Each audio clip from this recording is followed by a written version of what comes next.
It's Friday, Feedback Friday, the feedbackiest day of the week. Ah, it's Feedback Friday. Oh, Slimer's not back. I moved Slimer because I did my college lecture and I didn't want to scare some people. I'm a guest lecturer at Sheridan College, and so I moved Slimer and I didn't put Slimer back up. So we're going to put Slimer back in his rightful place. I don't know if anybody's ghost phobic at colleges. It is college. So we have to be careful. But yeah, I love doing guest lecturing at college. It's so cool to go in and teach and have people like get excited about concepts I've talked about 20 times in an academic setting. And we were actually talking this time about how going back and forth between the creative sphere where things are a lot more freeform because it's creative, and the academic sphere where everything needs a name and everything needs to be clearly defined. It really keeps you honest in both spaces, because sometimes in you're in academic brain, the creative brain is going at you, and then the academic brain kind of challenges the creative brain to, hey, maybe do this in a way where people can follow what you're doing. And if you like this like intersection of analysis on my channel, help support this channel, become a monthly patron, patreon.com/Liana Care. And if you'll notice, I have this weird like piece of hair. Clearly one of my cats was chewing on my hair in my sleep, probably Scout. But yeah, there's this, I don't know what this is. It's like Robert Smith's skunk stripe from The Cure that just miraculously appeared on my head today. I don't know what's going on.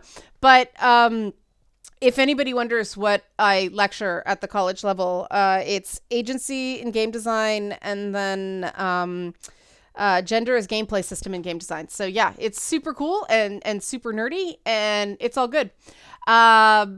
So Feedback Friday. I'm going to start with the Wellness Wednesday comment for this week, because I think it kind of contextualizes what's to come, my sort of overall takeaway from the comments this week. And there were a lot. And for the most part, people were really cool, especially when they disagreed. So again, I really appreciate that. But it was a comment on the Liana Care service, which next Wednesday is already fully booked. It's oh boy, it's really taken off. Got to figure out what to do about that particular issue. But one person said about the service, experience by proxy sounds like a very useful service. Why did it take this long to have something even close to it? Okay, here's the reality. With the Liana Care service, as part of the sign up, there is basically a terms of service. It's essentially a waiver that makes people recognize that this is not therapy. This is just having a conversation with somebody hopefully wise. It had to go through 4 different lawyers before it was in a place where we could use it. 4 different lawyers. Fortunately, I know only had to pay one. A lot of people did me a lot of favors, but yeah, it was that hard to get language because of the whole therapy thing. And the crazy thing is, women are doing a similar thing via OnlyFans, doing Zoom chats with, OnlyFans people. But when it's considered, I don't know, what do you call it, erotica or something like that? When it's considered erotica, you can do it. But the minute the implication is that you keep your clothes on, it gets caught between like erotica and therapy. And this is mind-blowing, right? Like, this is absolutely mind-blowing and not surprising, because I don't know if you've seen some of the interviews I've done like back in the day with sex workers, like prostitutes, and they talk about how it's the service that really makes you successful at that profession. So much of it is psychology, right? And so why are we, demonizing and shaming sex workers, but psychologists charge $180 an hour minimum for therapy. It's crazy times. So, yeah, interesting. And this moves on to the rest of the feedback. We're going to do the Joe Rogan feedback, and then we're going to do the muscular women feedback in that order. I'm going to get through as much as I possibly can. This is going to be super fast because there were a lot of good comments that deserve response, and I couldn't do all of them, so I tried to pick examples of an idea. One of the common things was, I don't think there's any word where just saying regardless of context should be punished. And I'm not sure why that didn't translate in what I said, because I did say that I support use of offensive words in academic setting. For instance, if you're just quoting something, then it's okay to say the actual word, especially when you want people to recognize the punch it carries. I'm not sure why that didn't translate in what I said, but there you have it. Comment goes on to say, if you call somebody a slur, use it with hate. That's one thing. If you're quoting someone or discussing the word itself, it's just a word. I completely agree with that. I don't know why it didn't come through in what I said, but I completely agree with that, to be clear. I do not think Joe Rogan's comments, I don't think they fit that. I think that he thought he was being funny in doing it. He knew the word was offensive. He wasn't doing it to do a gut punch in a way to educate people not to use this word. He was doing it to be, I'll be kind and say cheeky. And I don't think that fits the bar of acceptable conduct. Now, that being said, this is obviously a subjective opinion. More on that in a bit. Other stuff came up about the idea that super PACs and so on were behind this pile on him. One, I do not believe India Arie or Dwayne The Rock Johnson are part of any super PACs. For people who don't know, Dwayne The Rock Johnson rescinded his support for Joe Rogan when he found out Joe Rogan had dropped N-bombs. And he was very gracious about it. Dwayne Johnson's super charming. I love the guy. I figured he didn't know. And there's an example of a guy who did something. People were like, what? And he immediately went, okay, learning moment for me. I did not know. I have been educated. Cool. And it was like, cool, man. I love you, Dwayne Johnson. And then somebody like Joe Rogan, who tends to get aggressive and in people's faces.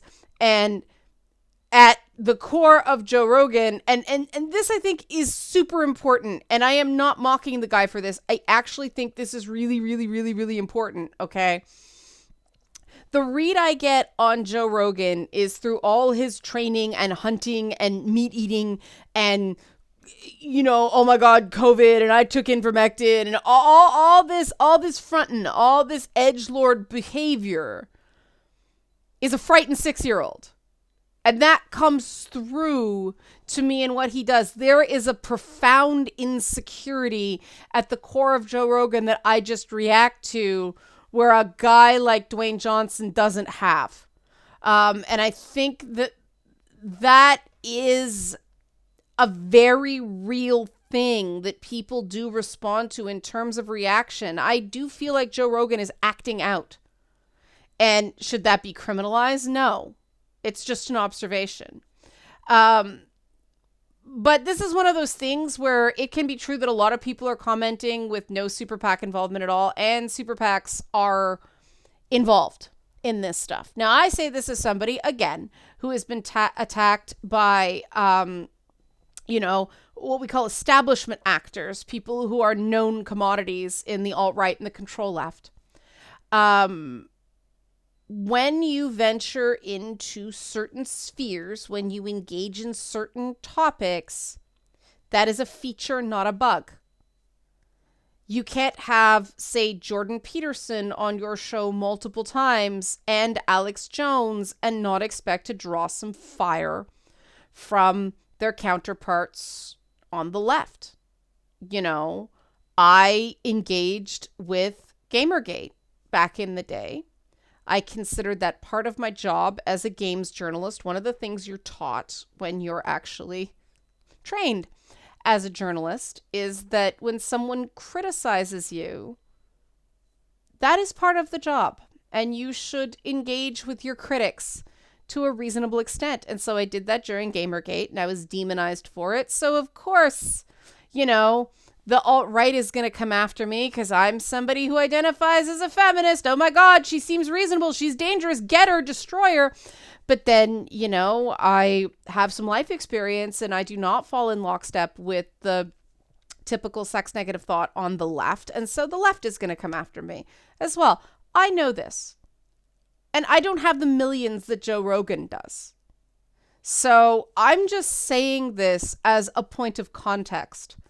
Why I'm really not moved by the whole left-wing super PAC argument. And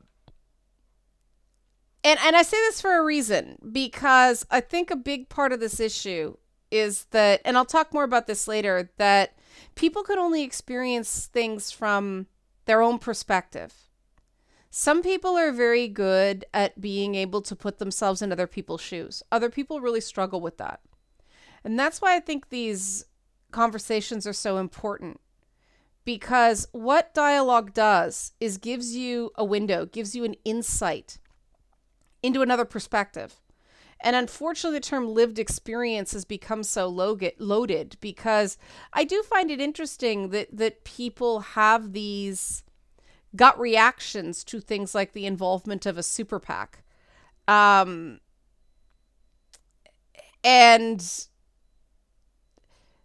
somebody who's worked in the media for more than half my life now, well, of course, I mean, political operatives, went after my husband's character just for daring to have an opinion on politics and actually being effective last election cycle, and managed to get MPs in Canada to condemn him as a racist over something that I know had no racist intent. And we talked about it, and I'm like, maybe not the smartest move, but I hear you, that was over the line. That is what happens when you have any influence in these spheres at all. And when someone's making $100 million, you'd think he has advisors and people around them that could inform him on this is what's going to happen. And he can choose to ignore them or not, but this is what's going to happen. It's going to get ugly and people are going to take cheap shots. When you engage in anything remotely political, that is what happens. I know this, and I don't have his money. One of the amazing and wonderful in terms of how did you F this up so badly elements of this whole thing is how flat-footed Spotify was, because their business is the internet, and they clearly don't know the internet, which is at the end of the day the thing I find like morbidly fascinating about the whole thing. One commenter said, Joe Rogan has always been the watercracker to the intriguing guest cheese. That was part of a larger comment. All these comments are part of a larger comment, but I just thought that was a beautiful metaphor. Yes, he's the tasteless, dry cracker that the intriguing guest cheese goes on. And I realized that, yes, every time I listen to the Joe Rogan Experience, it's because I was curious about the guest. One was because I was interviewing James Damore, the Google guy, and he had been on Joe Rogan's podcast. So I watched it, and yeah, I crafted a lot of my interview based on follow-ups I thought Rogan should have asked and didn't. And so I don't understand why. Anyway, moving on. That's a personal thing. Another big bucket of comments was Europeans going WTF is going on here? Maybe this is just an American Canadian thing, but as a European, I never understood this insistence that the intention behind certain words don't matter. It was quite a culture shock to me when I first learned Americans have these, I love this term, Voldemort words. It just comes across as missing the forest for the trees. It feels really counterproductive, to be completely honest. It seems like you're forgetting why racial slurs were bad in the first place. And it's not just slurs. This applies to stuff like the C word as well. Now, Europeans and the C word, especially Brits and the C word, my stepdad, when he got like really drunk, used to drop C-bombs because the word doesn't have the same charge in especially certain parts of England. He was a Stockport boy, as they do in North America. And yes, that is fair. There is some cultural translation. I think there is an element, because people are like, why do you give the word power? And this is where I think dialogue can help. Because those of you who know my content know I subscribe to that general theory myself, especially when it comes to pronouns. I don't put pronouns in my Twitter bio because the minute I do, it gives people a weapon to use against me. If they know what pronouns I prefer, somebody trying to get under my skin will just use any pronoun but that one. Or those ones. I don't want to give people that power, and therefore I don't put pronouns in my bio.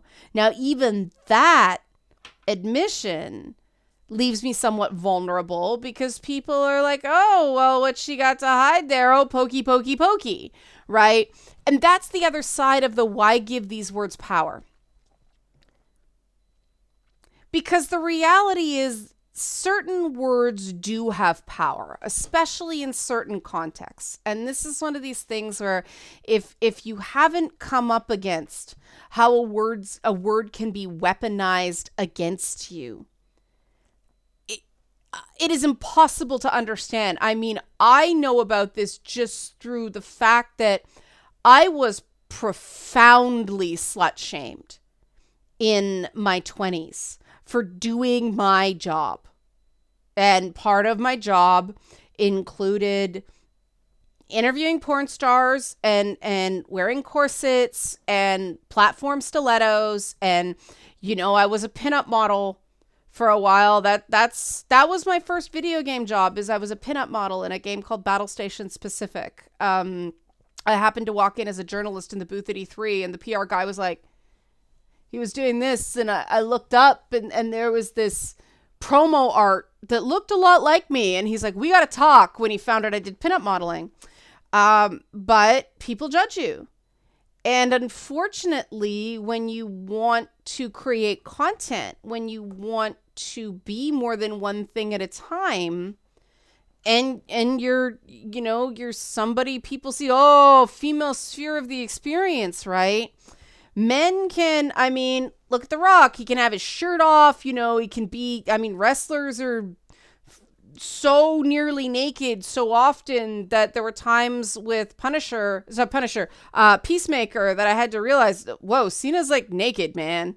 Because he's a wrestler. He's naked. He's professionally naked a lot. Boxers are like professionally semi-naked a lot. UFC fighters, I can't believe, like, dude, you put your product placement on your butt. Could you imagine if any female sphere thing put product placements on our butts?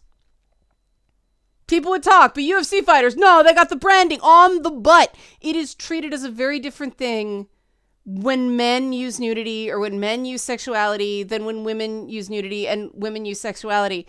There are trade-offs on both sides, but in my experience, people effectively used it to keep me down and treat me like I was stupid, didn't know, shouldn't speak, everything like that. Those words do have power. The other thing that gets leveled against women and minorities in a way that, WSCMs don't, white, straight, cisgender male. I know that term's loaded, which is why I make a game out of it. But the idea of being polarizing, rightly or wrongly, and fighting this does not make it less true. a white, straight, cisgender male is not punished for being polarizing in the same way that anybody else is. Now, okay, look at, Joe Rogan has survived this whole thing.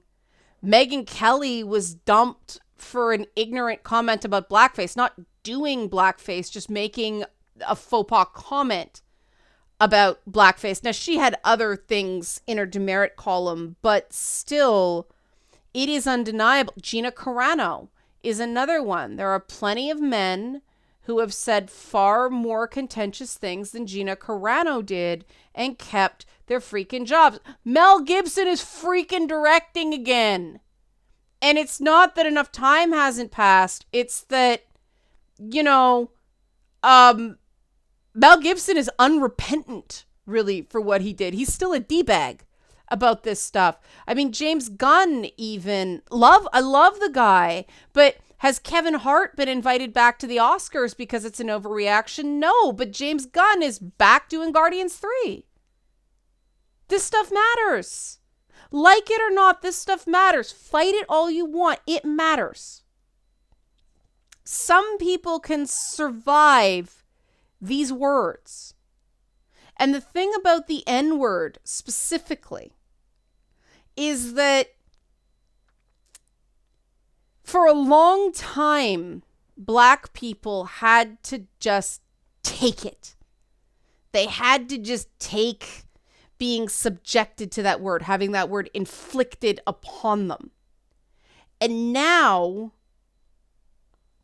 Black people collectively, because there's a Black middle class and the Black billionaires and all that stuff, now they have enough social power that they don't have to take that word anymore. Now they can actually say, no, you don't get to do that to me anymore, and have it stick. And so they're doing it. And you can claim there's a certain amount of overcorrection in that way, but it's an understandable overcorrection. There is a reality that certain people can say, I don't agree, and have it stick.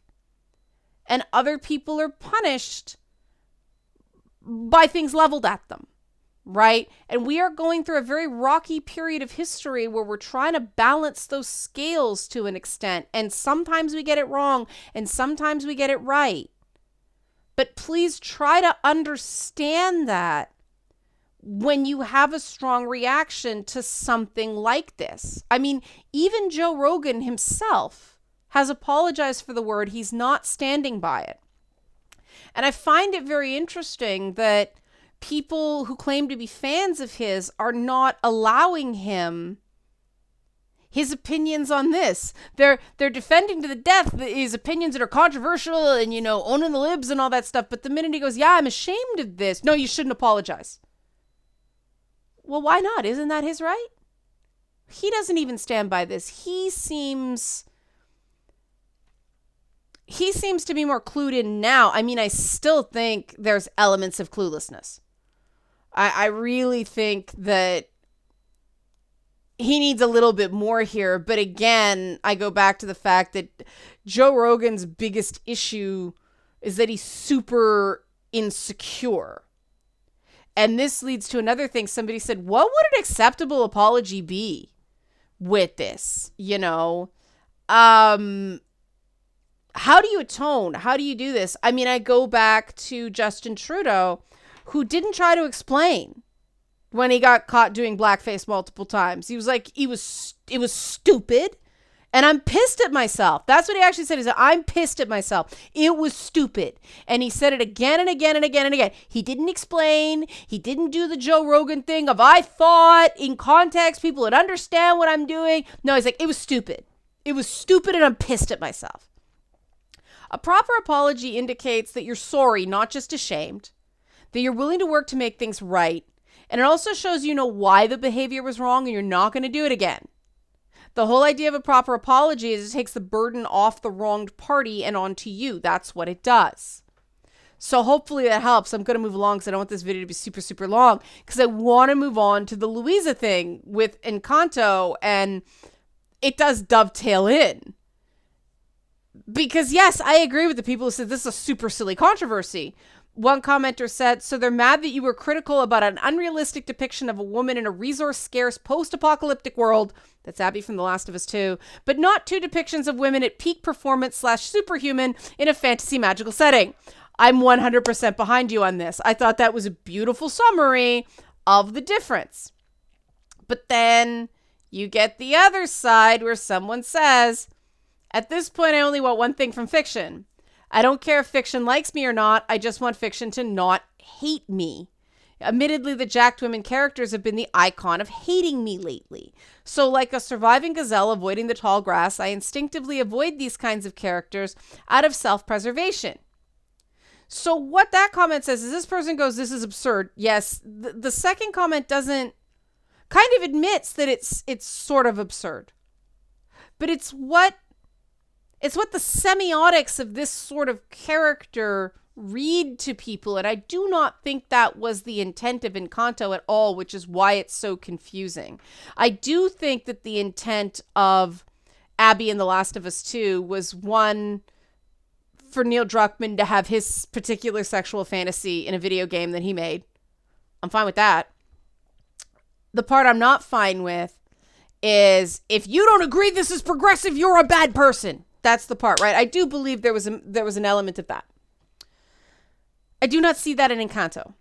I think with Masters of the Universe and Tila, I think I see more how people saw it that way.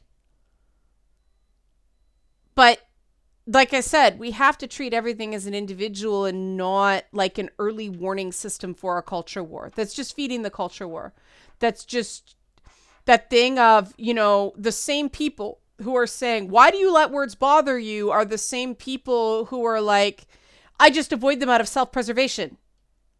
Well, okay, if you can understand that about a character, perhaps you can understand that about a word.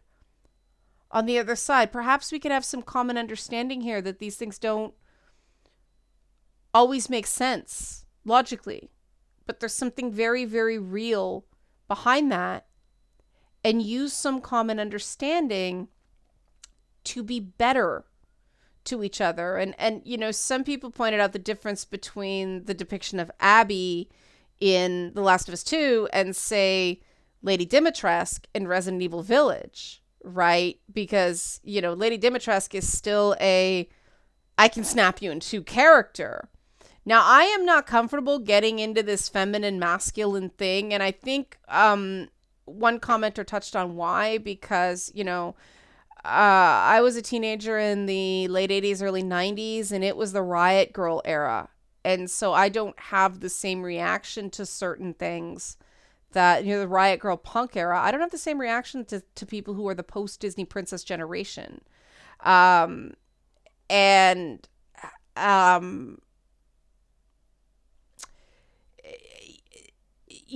It's this whole idea of femininity being a negative trait, which I do think is real, right? Like, I don't think that was the same thing in Riot Girl Punk. Because Riot Girl Punk was, you could wear a mesh shirt and electrical tape on your nipples. I mean, it doesn't matter how small-breasted you are. I mean, okay, first of all, only small-breasted women could pull that off because the rest of us would give each other two black eyes if we tried to do that.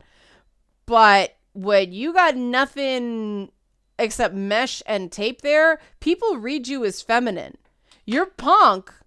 You got the shaved sides of the head and everything like that, but that wasn't saying that femininity was a negative trait.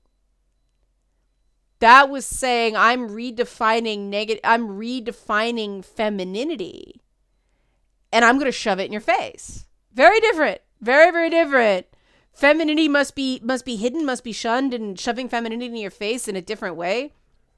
Very, very different things. So again, maybe we can find a point of commonality there. Really good feedback. And this, I wanted to close on an example of a criticism of Tila and her look that I actually thought was fair and exactly what I asked for, something in the realm of art as opposed to in the realm of politics. And so I wanted to read it to reward it because I'm like, okay. The only thing that really bothers me about Tila is her hairstyle. It looks like it'd block her peripheral vision on one side, and you really don't want that if you're a fighter.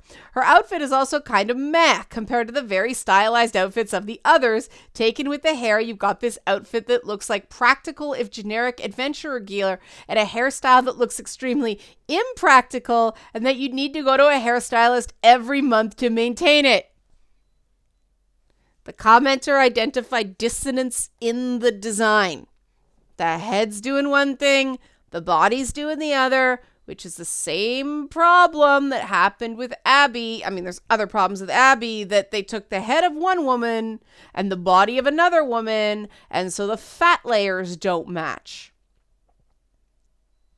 This is fair. This is fair commentary in the realm of art. You're going, in the reality you have presented to me, this doesn't make sense. This doesn't, you got one thing going on here, you got another thing going on here. I find this inconsistent.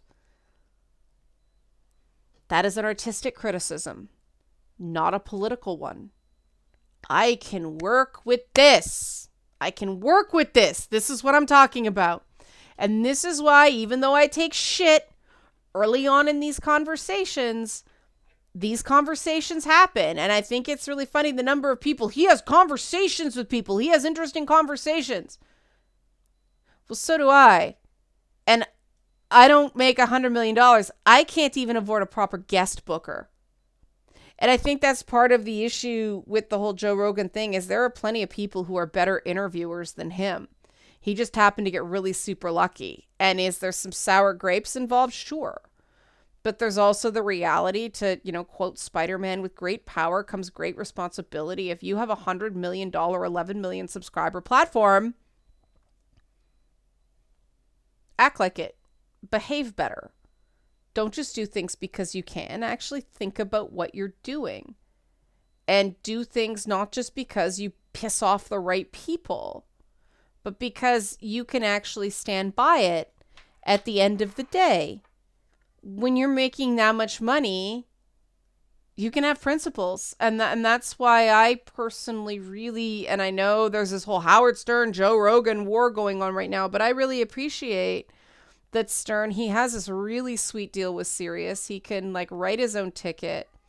And so he isn't the same guy he was when he was younger. He doesn't do the same things that he did when he was younger. He is a different person now. And I'm lint rolling. What he's feeling right now, he's still being completely authentic to who he is now. He's just grown up. And Stern doesn't feel the need to be the same person he was in the 80s and 90s. He's in a completely different stage of his life. And there's some still pretty offensive content on that show, but he's doing it going, hey man, that's not cool, right? And, that is the difference. Stern has grown into the power of his platform. Rogan has not in the same way. And I really think that's fair to say. And considering we do have these fights in gaming, I think we can use this is because, let's face it, a podcast is way, way more simple to analyze than a game, which is part of the reason sometimes it's good to deviate from gaming and go here. Because we do have to answer these questions of where is the appropriate role of offense. I'm doing that in Song of Sparkle Muffin right now, and we've created whole layers so that we don't just wuss out, but at the same time, we respect that different people have different points of view and different sensibilities, and there are multiple equally valid viewpoints. It's not that hard. Interested in your comments? Help support this channel. Become a monthly patron. Patreon.com/Liana Care. Thanks for watching.